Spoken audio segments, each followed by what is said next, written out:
Across the South Coast, live from Solent University, you're listening to Solent Sports News. Good afternoon, it's 12 o'clock, I'm Freddie Kilby and these are your Solent Sports News headlines. England's cricketers suffered a 152-run defeat in the second test match against Pakistan.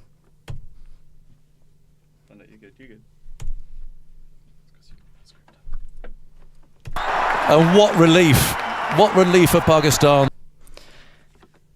Sharp spin made the fourth innings chase tough for the visitors. They were able to get enough runs on the board in that first innings, and the way their spinners operated as the surface started to deteriorate was simply outstanding. Put us under a lot of pressure and we weren't quite able to respond, but some stuff to be proud of, and we look forward to the next test. The series is now level with the final test to play next week. Sticking with cricket, the second semi-final of the Women's T20 World Cup gets underway at 3 p.m. as New Zealand face the West Indies. The winner of that semi-final will play already qualified South Africa on Sunday for a shot at the title. Into football, and we know that Thomas Tuchel is the new England manager. But a lot of fans were hoping Eddie Howe would get the call-up. However, he insisted that he was not contacted for the job. Instead, he is fully focused on Newcastle's success.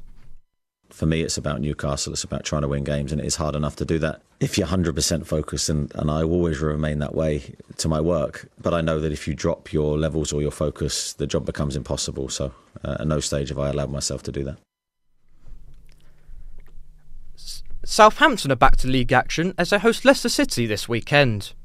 Saints are winless in the league so far this year, falling to a stoppage time equaliser in their last St Mary's match against Ipswich. Manager Russell Martin stressed the importance of getting 3 points against the Foxes. I think managing big moments better than we have done, and managing tough moments better than we have done. I think the team is growing, but no one cares about any of that if you don't win, so we have to win. And this game is as good as any to get that first win and to really kick us off. Southampton's women's team could reintroduce the alcohol back into their terraces. This comes as the Women's Championship plans to trial the sale of alcohol across 2 clubs. The Women's Professional Regulator is yet to announce the team selected, meaning that Southampton could be one. On Saturday, Eastleigh are on the road as they face Hampshire neighbours Aldershot Town. The Spitfires will be looking for their first win in 5 games. The last time they were away from home, they were held to a draw by York City. And keeping it local, a Hampshire-built boat will have the chance to level the America's Cup final series today.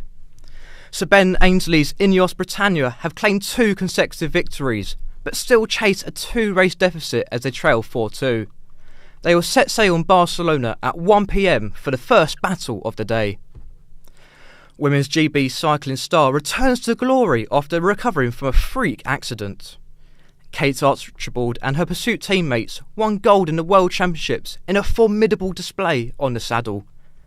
Archibald missed the Olympics earlier this year after tripping over in her own garden, breaking 2 bones and tearing all the ligaments in her leg. In darts, the final European Tour of the year is just getting underway in Prague.